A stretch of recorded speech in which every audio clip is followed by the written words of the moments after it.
Panjang kan lelah ya nonton panjang ya. Nonton panjang kan lelah ya. Udah lihat ya teman-teman PPT-nya. Sudah, Udah, Ibu. Ibu. Oke, kita Sudah, Bu. Udah, Udah, Ibu. Bu. Udah, udah Bu. ya. Kita lanjutkan ya. Kita sekarang masuk ke sesi kedua yaitu research cycle. Research cycle itu tahapan-tahapan ya yang berbentuk cycle. Kenapa? Karena dia itu nanti akan dicek nih ya, akan dicek secara bertahap gitu prosesnya. Ketika prosesnya itu tidak memenuhi, belum memenuhi, nanti balik lagi ke awal gitu. Gitu. Maka disebut dengan research cycle gitu. Nah, setiap tahap ini saling berkaitan karena tujuannya adalah kita akan mendapatkan penelitian yang valid dan dapat dipertanggungjawabkan. Nah, ini teman-teman, ini research cycle kita, teman-teman, ya. Dimulai dari ada masalah yang terjadi kan, kayak tadi kasusnya ada masalah mengenai gaya kepemimpinan nih di perusahaan kamu nih, di tempat kamu nih, gitu, ya. Oh, ternyata gaya pemimpinannya, misal nih ya, saya nggak nyebut nama orang kan ya, jadi bisa otoriter nih ya di perusahaan itu, gitu kan. Nah, ini ternyata gaya otoriter ini malah justru meningkatkan kinerja nih gitu. Seneng kalau misalnya atasannya keras kan gitu, tapi kinerjanya jadi bagus gitu kan, seperti itu gitu kan. Nah, ini berarti teman-teman sudah mempunyai yang namanya dasar gitu kan, atau latar belakang masalah ya. Yang selanjutnya, ketika latar belakang masalah itu ada, kamu harus rumuskan nih tiga ini ya. Perumusan masalah, tujuan penelitian, tujuannya apa nih? Kamu rumusin. Kemudian tujuannya apa? Kemudian dibatasin. Jangan nggak dibatasin. Karena yang namanya penelitian itu kan time frame-nya kan terbatas, waktunya terbatas, biayanya pun juga terbatas, kemampuan kita terbatas. Jadi kamu batasin. Misal kamu batasi dari mungkin, kalau kasusnya tadi gaya kepemimpinan, kamu ambil mungkin katakanlah di divisi, ya kan? Divisi marketing lah misalnya, gitu ya atau dua divisi, tiga divisi, nggak semua divisi kan gitu. Atau penelitian itu terjadi di bulan apa sampai bulan apa, di mana di bulan itu sama bulan itu si pemimpinnya ini, pemimpin yang otoriter ini masih berkuasa gitu di situ. Kayak jadi harus dilakukan batasan penelitian teman-teman. Nah, sudah terjadi tiga hal ini, perumusan masalah, tujuan penelitian, dan batasan penelitian. Terus kemudian kita lakukan yang namanya kajian pustaka. Nah, berarti nanti teman-teman harus mulai mencari referensi-referensi pendukung yang melatar belakangi eh, yang yang yang bisa mendukung penelitian kita gitu. Pastilah ada nih penelitian ini sebelumnya kok yang sudah pernah dilakukan. Kalau nggak ada di Indonesia, coba cari di luar negeri gitu kan. Teman-teman sekarang Google-nya itu pakai Google Scholar ya teman-teman namanya sekarang ya. Kalau teman-teman sudah mungkin pernah ketemu Scopus, belajar apa bukanya pakai Scopus ya. Scopus.com. Itu gratis kok. Ya, itu berarti kalau Scopus.com tuh biasanya sudah apa namanya kajian pustakanya atau artikel-artikelnya tuh udah lebih ke apa kredibel ya, sudah standarnya sudah berstandar bereputasi internasional kan gitu. Tapi kalau Google Scholar tuh kadang juga ada beberapa yang mungkin eh, jurnal-jurnal lokal gitu ya. Jadi apapun itu yang dimasukin di Google nanti akan masuk ke Google Scholar gitu kan. Seperti itu. Makanya ketika sudah di posisi saya kemarin ya, saya kan tahun 2024 kemarin saya baru selesai ya apa promosi saya itu waktu itu nggak boleh kalau nggak Scopus ya kalau untuk disertasi dia harus Scopus. Makanya karena saya kan membuat suatu model ya teman-teman di itu saya ya di disertasi saya bikin model yang novelty kebaruan yang belum pernah dibikin di Indonesia gitu di dunia pun juga masih jarang ya namanya hierarki linear model gitu dan itu nggak ada ditemukan di referensi di Google Scholar di Indonesia tuh nggak ada. Jadi referensi saya sedikit dan tahunnya jadul gitu. Terus saya pernah dikomplain sama dosen penguji saya gitu karena referensi itu.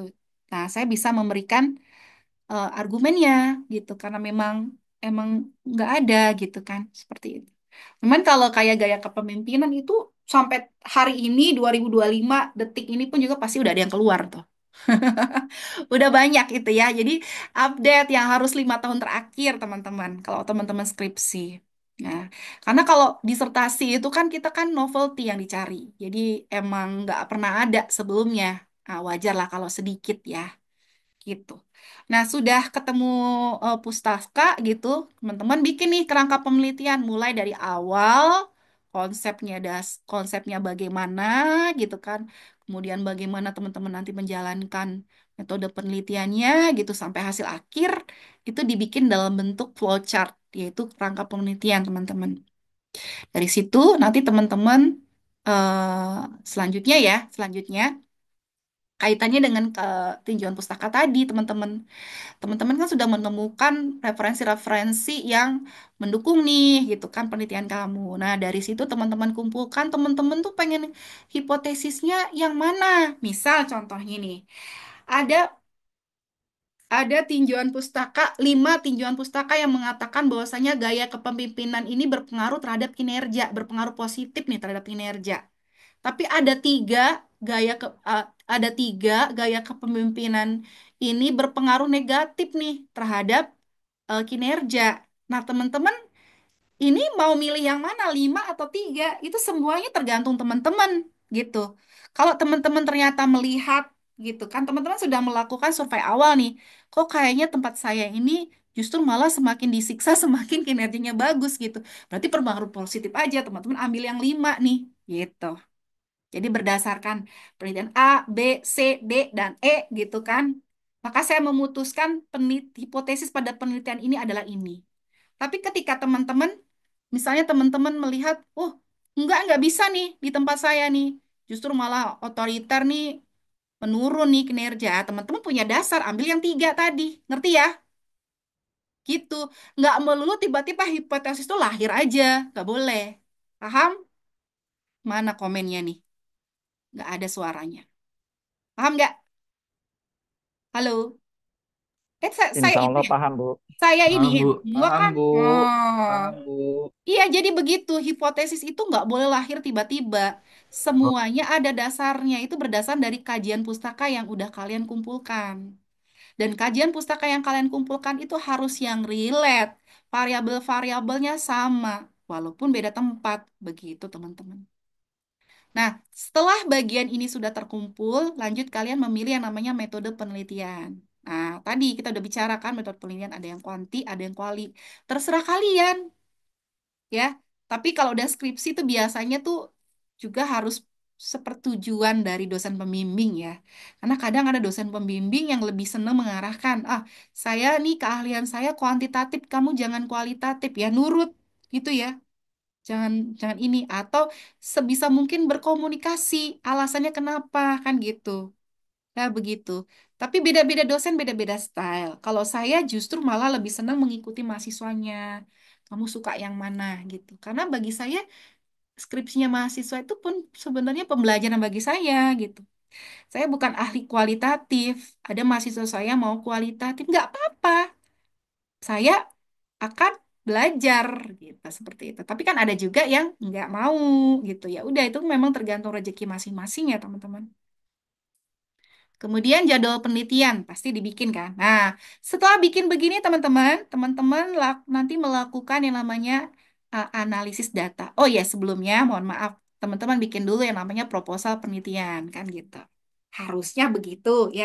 Jadi setelah ini bikin proposal penelitian, kemudian setelah proposal penelitian ini lahir, teman-teman akan diuji nih apakah layak nih proposal penelitiannya. Tidak hanya dari bagaimana eh, apa namanya tulisan Anda, tapi kemampuan Anda untuk meyakinkan gitu kan. Ya, ibaratnya jualan lah di sini gitu. Jadi ketika ini bagus tapi nggak bisa jawab, ya nanti balik lagi nih, tolong benerin kan gitu. Nah, katakanlah nih misalnya nih, katakanlah ya, ya, katakanlah ini oke nih, kemudian Anda masuk nih.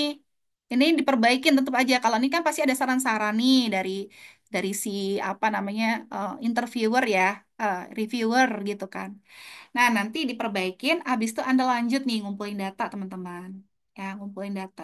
Nah, dari situ nanti kan sebelumnya kan ada di satu metode penelitian tuh penentuan sampel kan gitu. Nah, nanti Anda menuju ke sampel yang sesuai dengan proposal Anda gitu kan.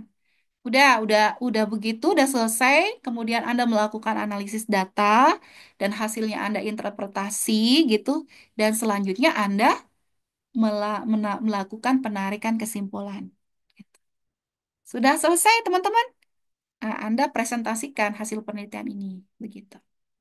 Ya, seperti itu. Dan kemudian ada bagian-bagian kalau misalnya gagal, mana lagi, misalnya kayak tadi evaluasi kelayakannya itu ternyata gagal gitu. Bisa jadi Anda perbaiki atau nih ini nyerah gitu kan. Anda mau yang di sini atau mau yang di sini? Nah, itu. Nah, itu. Ingat ya, skripsi atau kuliah ini sebenarnya adalah miniatur kehidupan kalian gitu kan.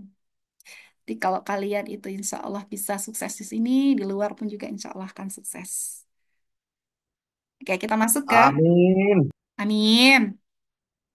Iya, bagaimana eh, kenapa saya bisa bilang begitu? Karena di sini tuh kalian akan diuji bagaimana bertemu dengan dosen, bagaimana bersikap dengan dosen, bagaimana mengatasi ketidaksetujuan dosen atas saran-saran kamu gitu kan, nah, gitu seperti itu. Nanti akan sama juga di dunia kehidupan di luar seperti itu juga. Kemudian kita masuk ke identifikasi masalah ya. Kita kan ini kan masuk identifikasi masalah nih ya. Di latar belakang apa sih yang dibahas di situ? Yang dibahas di situ adalah tentu saja kita mengamati fenomena-fenomena yang terjadi gitu kan. Kemudian kenapa sih urgensinya dari fenomena tersebut itu layak untuk teliti gitu kan. Contohnya ini kayak tadi kan gaya kepemimpinan terhadap kinerja atau ini contohnya menurunnya kinerja karyawan selama WFH kan gitu. Kemudian dilakukan kajian literatur. Tadi udah disebutin ya. Ini kan sebenarnya udah aku jelasin nih. Nah, gitu. Nah, kalau bicara mengenai hipotesis, itu berarti berlaku pada penelitian kuantitatif. Kalau di penelitian kualitatif ada nggak Bu hipotesis? Ada, tapi nama lainnya adalah preposisi. Nah, itu pun juga lahir dari penelitian-penelitian terdahulu, penelitian-penelitian kualitatif yang terdahulu. Begitu. Lanjut, desain metodologi. Tadi kan udah jelasin apa kuanti, kuali, atau mix. Kemudian tentukan populasi sampel, ya, instrumen, teknik penelitian. Aku lanjut ya. Tuh apa ya? Azan di sini. Pengumpulan data itu bisa dengan menggunakan kuesioner, wawancara, dan observasi. Yang terpenting adalah kita harus memastikan data itu valid dan reliable. Nah, berarti nanti ada uji yang namanya uji validasi dan reliabilitas. Apa sih Bu yang disebut dengan valid? Valid itu benar, sahih, bisa dipertanggungjawabkan, ya, nggak ngaco, ya, nggak subjektif. Kalau reliable apa Bu reliable? Reliable itu artinya data tersebut itu bisa dipakai jadi reliable itu sebenarnya apa namanya? Artinya tuh handal gitu ya. Handal tuh gimana? Artinya ketika data itu kita gunakan di tempat yang lain ya, itu bisa digunakan gitu datanya. Datanya itu bisa digunakan di tempat yang lain. Bisa kalau kita ingin melakukan penelitian yang serupa di tempat lain, itu bisa dipakai gitu, tuh reliable. Kemudian kita melakukan analisis data. Analisis data itu yang pertama adalah pasti kalau kuantitatif kita melakukan statistik deskriptifnya. Nah, kemudian setelah melakukan statistik deskriptif, kita lakukan yang namanya metodenya, metode statistiknya, apakah atau yang disebut dengan statistik inferensialnya, gitu kan. Kalau untuk kualitatif bisa dengan menggunakan tematis, dengan narasi, gitu kan, bisa menggunakan coding. Tujuannya apa? Of course, tujuannya adalah untuk menarik kesimpulan untuk menjawab pertanyaan penelitian. Simpulan dan rekomendasi ini merangkum temuan dari penelitian dan juga menjawab pertanyaan atau hipotesis penelitian. Dan pastinya kita akan memberikan saran nih untuk penelitian selanjutnya, itu yang lebih penting dan juga untuk saran secara akademik, secara praktisi bagaimana gitu, ataupun juga sampai ke pemerintah pun juga bisa gitu. Kemudian jangan lupa nih ya, eh, kalau kalian skripsi ini sebenarnya jangan berhenti di skripsi ya teman-teman. Kalau di skripsi itu kan teman-teman cuma ditaruh di perpustakaannya ya, e-library-nya Unsia. Teman-teman kalau bisa lanjutin teman-teman ke artikel jurnal atau proceeding gitu. Syukur-syukur kalau bisa ke scholar, ya bisa ke apa namanya ke Scopus ya. Itu. atau ke WOS atau Garuda gitu boleh gitu. Jadi nggak mandek di situ. Kenapa? Eh, karena dari situlah kalian nanti akan nama kalian itu akan dikenang gitu kan di repositori manapun. Misalnya nih kalau ngetik nih Chandra gitu kan, Chandra si Tinjak tadi namanya ya, kamu ketik di situ nanti keluar tuh jurnalnya si Chandra, kan keren kan gitu. Chandra udah punya istri, Chandra? Halo. Ya, kalau dia belum punya Oh, istri, siap, siap. hah? Ada apa, Bu? Ada apa, Kan Bu? sudah punya istri, Chandra. Iya, belum, Bu. Ah, kalau belum punya istri, kamu nanti skripsinya kamu bikinkan jurnal. Jadi kamu nanti bisa pamer ke calon istrimu. Namaku sudah ada di jurnal nih. Aku diakui negara, diakui dunia loh. Ya, Bu. Chandra orang yang nggak suka pamer. Nggak suka pamer. Ya maksudnya seperti itu ya. Jadi jangan mentok aja cuma di e-library gitu. Kamu juga harus bisa menuliskan hasil tersebut dalam eh, publikasi gitu ya. Atau atau nanti coba kamu tidak hanya presentasi di usia, tapi kamu juga presentasi di publik gitu, atau ke stakeholder gitu kan, dan sebagainya. Oke, ini siklus ini bersifat interaktif, bisa kembali ke tahapan awal jika ada temuan baru. Ya, makanya perlu dilakukan riset ulang. Gitu. Oke, sudah ya. Oke, kita lanjut lagi ya, sesi 3 ya, perumusan. Oke, kita masuk ke perumusan penelitian. Ini saya stop dulu, teman-teman.